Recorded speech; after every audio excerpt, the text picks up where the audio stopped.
Praise the Lord. இன்றைய பலப்படுத்தும் வார்த்தை மீகா 2வது அதிகாரம் 13வது வசனம். மீகா சாப்டர் 2 verse 13.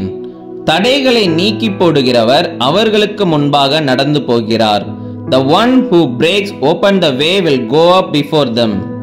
ஹல்லேலூயா. இன்றைக்கு உங்களுடைய வாழ்க்கையில எல்லா காரியங்களும் தடைபட்டு போயிருக்குன்னு நினைச்சு இன்னைக்கு வருத்தத்தோட இன்னைக்கு நீங்க இருக்கிறீங்களா? எந்த காரியங்கள் நம்ம செய்ய போனாலும் அதுல ஆசீர்வாதமே இல்லை, எப்பொழுதுமே அது ஒரு தடையாகவே இருக்கு, நான் செய்கிற காரியம் எதுவுமே வாய்க்க மாட்டேங்கி, எல்லாமே தடையாக இருக்கு, என்ன செய்தாலும் அதுல ஒரு பலனே இல்லை அப்படின்னு சொல்லி நீங்க இன்னைக்கு கவலையோட இருக்கிறீங்களா?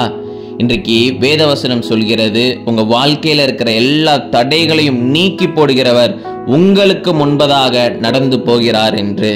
அவர் உங்களுக்கு முன்பதாக போய் எல்லா தடைகளையும் நீக்கி போட்டு ஒரு புதிய வழியை உங்களுக்கு ஆயத்தப்படுத்தி எல்லா ஆசீர்வாதங்களையும் நீங்கள் பெற்றுக்கொள்ள சுதந்திரித்துக் கொள்ள அவர் உங்களுக்கு முன்பதாக நடந்து போகிறார்.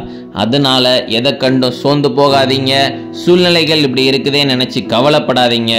இயேசு கிறிஸ்து உங்களுக்கு முன்பதாக போய் எல்லா தடைகளையும் மாற்றி போட்டு உங்களை ஆசீர்வதிப்பார். அவர் உங்களுக்கு ஒரு புதிய வாழ்க்கையை துவங்கி வைப்பார். அதனால ஆசீர்வாதங்கள் தடைப்பட்டு போயிருக்கு நினைச்சு கவலைப்படாதீங்க. கர்த்தர் எல்லா ஆசீர்வாதங்களையும் உங்களுக்கு திறந்து கொடுப்பார். அவர் உங்களை ஆசீர்வதிப்பார். நம்ம எல்லாரும் கண்களை மூடி ஜெபிக்கலாம். எங்களை நேசிக்கிற நல்ல தகப்பனே, ஏசப்பா, பிள்ளைங்க வாழ்க்கையில் இருக்கிற எல்லா தடைகளையும் நீங்க நீக்கி போடுகிறதற்காக உமக்கு நன்றி செலுத்துகிறோம் அப்பா. பிள்ளைங்களை ஆசீர்வதிங்க, உயர்த்துங்க. என்னென்ன காரியங்கள் ஆண்டவர் கேட்கிறாங்களோ ஆண்டவர் ஏசப்பா நீங்க கொடுத்த ஆசீர்வதிங்கப்பா. நீங்க மாத்திரம் மகிமைப்படுங்க. இயேசுவின் மூலம் ஜெபிக்கிறோம் எங்கள் ஜீவனுள்ள நல்ல பிதாவே. ஆமேன், ஆமேன், ஆமேன். உங்க வாழ்க்கையில இருக்கிற எல்லா தடைகளையும் ஏசப்பா நீக்கி போடுவார். விசுவாசத்தோட இருங்க.